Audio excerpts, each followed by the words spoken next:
नमस्कार। हिंदी साधन चैनल में आप सभी का एक बार फिर से हार्दिक स्वागत है। आज हम सभी इस वीडियो में साकेत महाकाव्य के कुछ पंक्तियों को देखेंगे। ये पंक्तियाँ 9वें सर्ग से लिया गया है और इसके व्याख्या को भी हम देखेंगे। पंक्तियों को समझते हुए, देखते हुए व्याख्या को भी हम अच्छे से जानेंगे। साकेत महाकाव्य का 9वां सर्ग नेट पाठ्यक्रम के लिए अत्यंत ही महत्वपूर्ण है।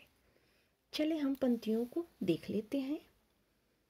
दो वंशों में प्रकट करने पावनी लोक लीला, 100 पुत्रों से अधिक जिनके पुत्र या पुत्रशीला, त्यागी भी है शरण जिनके जो अनासक्त गेही, राजा योगी जय जनक वे पुण्य देही विदेही। व्याख्या है, सीता एवं उर्मिला ने निमि एवं रघु दो वंशों में अपनी पावनी लोकलीला प्रकट की, अतएव जनक के लिए वे पुत्रों से भी अधिक पुण्यशालाएं हैं। अर्थात जिस राजा की पुत्रियां पुत्रों से अधिक पुण्यशील है, जिसकी शरण में बड़े बड़े त्यागी पुरुष भी आते हैं, जो गृहस्थ होते हुए भी अनासक्त है, जो राजा होते हुए भी योगी स्वरूप में रहते हैं, उन पुण्यदेही वैदेही राजा जनक की जय हो।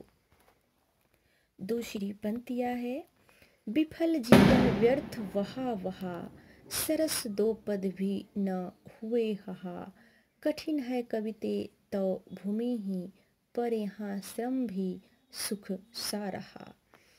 व्याख्या है, हे कविते, इस साकेत में तेरा समस्त जीवन व्यर्थ एवं विफल ही रहा। इसमें दो पद भी सरस न हो सके, अतः यह सिद्ध है कि तेरी भूमि कठिन है, किंतु संतोष इसी में है कि इस श्रम में भी मुझे सुख है। दूसरा अर्थ भी है, देखते हैं दूसरा अर्थ क्या है। उर्मिला को संबोधित करते हुए गुप्त जी कहते हैं, हे उर्मिले, तेरा समस्त जीवन प्रिय वियोग के कारण व्यर्थ एवं विफल रहा। इसमें सरस अंश दृष्टिगत नहीं हुआ, अर्थात मधुर मिलन न हो सका, अतः तेरा जीवन मात्र ही कष्ट है, किंतु तू इस विलापमय जीवन में भी सुख का अनुभव करती है। तीसरी पंक्तियां है, करुणे क्यों रोती है उत्तर में और अधिक तू रोई, मेरी विभूति है जो उसको भवभूति क्यों कहे कोई।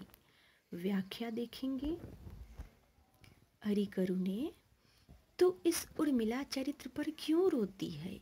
इसके उत्तर में तू भी कुछ न कहकर अधिक रोने लगी, अर्थात उत्तर रामचरित नाटक में करुणा अधिक रोई है। इस रोने का कारण पूछा गया तो करुणा कहती है कि उस नाटक की महत्ता मेरी विभूति के कारण ही संसार में हुई है, किंतु उसे कवि भवभूति की विभूति कहते हैं।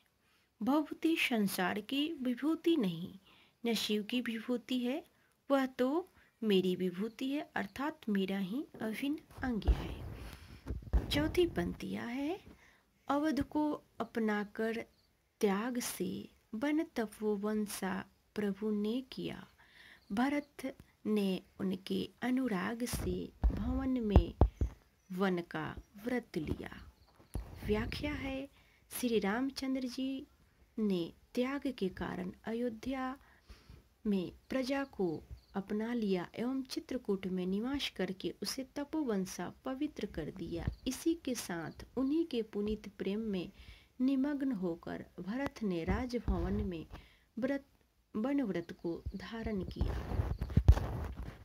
पांचवी पंक्ति है, स्वामी सहित सीता ने नंदन माना सगन गहन कानन वे, बन उर्मिला बधू ने किया उन्हीं के हितार्थ निज उपवन भी, अपने अतुलित कुल में प्रकट हुआ सा कलंक जो काला, वह उस कुल वाला ने अश्रु सलील से समस्त धो डाला।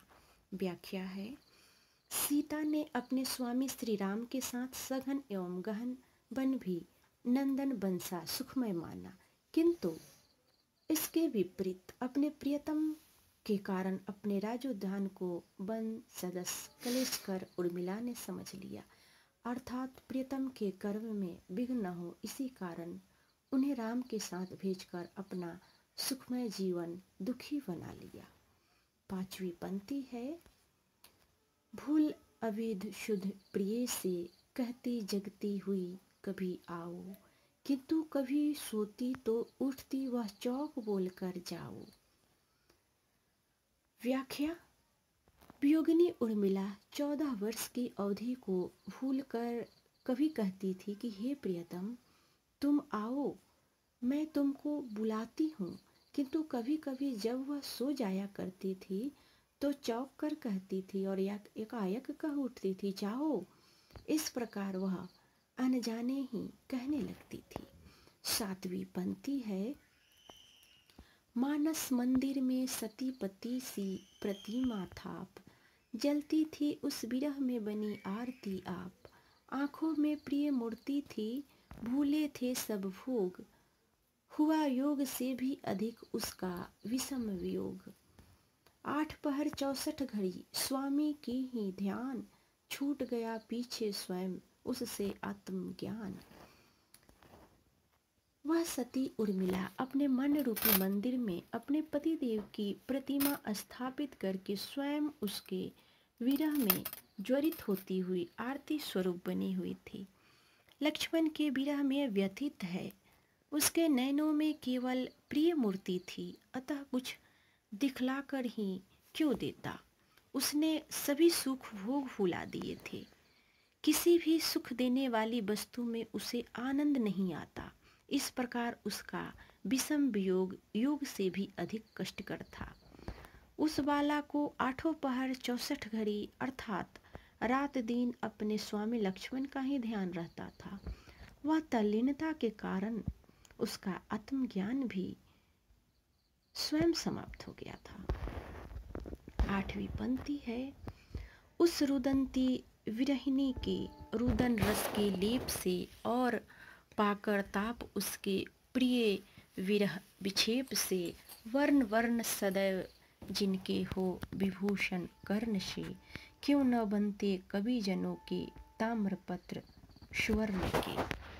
व्याख्या है, उस प्रिय विरह में रोती हुई विरहिणी बाला उर्मिला अश्रु जल रूपी रस एवं प्रिय विरह की अग्नि से ताप प्राप्त करके कवि जनों के प्रत्येक वर्ण कर्ण के विभूषण कर्ण प्रिय बन जाते हैं, तब वे कर्ण क्यों न कवि जनों के सुंदर वर्णों में लिखित ताम्रपद के सदस्य उपाधि युक्त हो जावे। 9वीं पंक्ति है, पहले आँखों में थे मानस में कुद मग्न प्रिय अब थे, छीटे वही उड़े थे बड़े बड़े अश्रु वे कब थे, उसे बहुत ही विरह की इस दंड की चोट, धन्य सखी देती नहीं निज यत्नों की ओट। उर्मिला के नाथ प्रथम अपने उसके नयनों में विराजमान थे, किंतु जब वे हृदय रूपी सरोवर में कूदकर निमग्न हो गए, इससे वह फल निकला कि कूदने के कारण उस हृदय सर में जो छींटे पड़े वे ही बड़े बड़े अश्रु के रूप में नेत्र मार्ग से निकलने लगे। विरह वेला की एक घड़ी उसे युग के समान प्रतीत होने लगी। उस उर्मिला को विरह रूपी एक क्षण दंड की चोट से अधिक दुखदाई लगती थी। वे सखिया धन थी जो अपने यत्नों से उन्हें बचाया करती थी, विरह वेला का ज्ञान नहीं होने देती थी। 10वीं पंक्ति है, मिलाप था दूर अभी धनी का, बिलाप ही था बस का पनी का, अपूर्व आलाप वही हमारा, यथा विपंची दार दरा। उस उर्मिला के लिए स्वामी लक्ष्मण का विलाप अभी दूर था, उसके लिए केवल विलाप करना ही शेष था। अतः आलिया कहती है कि जिस प्रकार एक सितार पर दीरदार दारा की ध्वनि समय व्यतीत करने में हो सकती है, उसी प्रकार हम भी अपने अपूर्व आलाप में समय व्यतीत करती रहेंगी। 11वीं पंक्ति है। सींचे ही बस मालिनी कलश ले, कोई न ले कर तरी, साखे फूल फले यथेच बढ़के, फैले लताए हरी, क्रीड़ा कानन शैल यंत्र जल से संसित होता रहे, मेरे जीवन का चलो सखी वही सोता भिगोता रहे। उर्मिला कहती है, अरे आलियो, आज उपवन की मालियों को आदेश दे दीजिए कि वे वृक्ष एवं पादपों को केवल कलश से सींचते रहे, कोई भी हाथ में करकरी न ले, यानी कोई भी हाथ में कैंची न ले। मेरी इच्छा है कि वृक्ष यथेष्ट रूप से फले फूले एवं स्वयं आगे बढ़े, उनकी हरी वल्लरियाँ फैलती रहे, हमारा क्रीड़ा कानन शैल यंत्र जल फवारे से सदैव सिंचित होता रहे। हे सखी, मेरे जीवन जल का स्रोत इसी प्रकार से जलमय बना रहे। 12वीं पंक्ति है। क्या क्या होगा साथ में क्या बताऊं, है ही क्या हा आज जो मैं जताऊं, जो भी तूली पुस्तिका और वीणा, तो भी तूली पुस्तिका और वीणा, चौथी मैं हूँ पांचवी तू प्रवीणा। उर्मिला कहती है, अरे सखी, तुझे मैं क्या बताऊं, इस विषम परिस्थिति में मेरा कोई भी साथी नहीं है। मेरी संगिनी केवल तूलिका पुस्तिका तो चित्र निर्माण के हेतु एवं बीना बजाने के लिए है, एक मैं और एक तू, यही मेरी सहचरी है। 13वीं पंक्ति है। हुआ एक दुस्वप्न सा सखी, कैसा उत्पात जगने पर भी, वह बना वैसा ही दिन रात, खान पान तो ठीक है पर तदंतर हाय, आवश्यक विश्राम जो उसका मौन उपाय। उर्मिला अपनी सखी से कहती है, हे सखी, आज बड़ा उत्पात हो गया, मुझे रात्रि को एक दुस्वप्न दिखाई पड़ा, जिसके कारण जागने पर रात दिन एक सा ही व्यतीत होने लगा। अरे सखी, खाने पीने में जो समय दूसरों के संपर्क में व्यतीत हो जाता है वही सुखमय रहता है, उसके अंतःपुर हाय ही रह जाती है। रात एवं दिन दोनों समय आवश्यक विश्राम जब मैं करती हूँ तब मुझे प्रिय का ध्यान आ जाता है और मेरा वह समय युग के समान हो जाता है। मेरी दृष्टि में इसका कोई उपाय नहीं है। 14वीं पंक्ति है।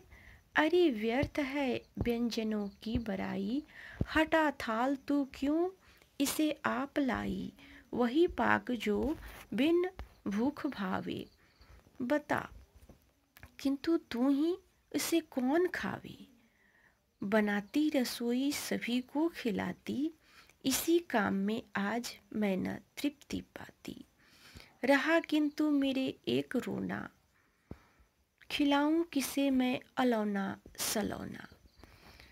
व्याख्या। अरे सखी, मैं प्रिय विरह के कारण दुखी हूँ, मुझे खाना पीना कुछ भी अच्छा नहीं लगता, अतः मेरे समक्ष व्यंजनों की बड़ाई करना उचित नहीं है।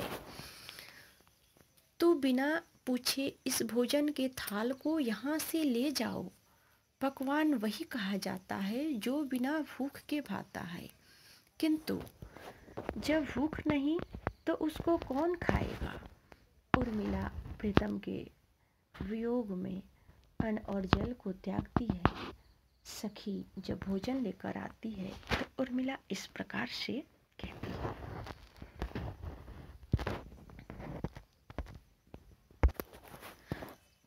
पंद्रहवीं पंक्ति है। वन की भेंट मिली है एक नई वह जरी, मुझे जीजी से, खाने पर सखी जिनके गुरु गोबर सा लगे, स्वयं ही जी से, रस है बहुत परंतु सखी, विष है विषम प्रयोग, बिना प्रयोगता के हुए यहाँ भोग भी रोग। व्याख्या है।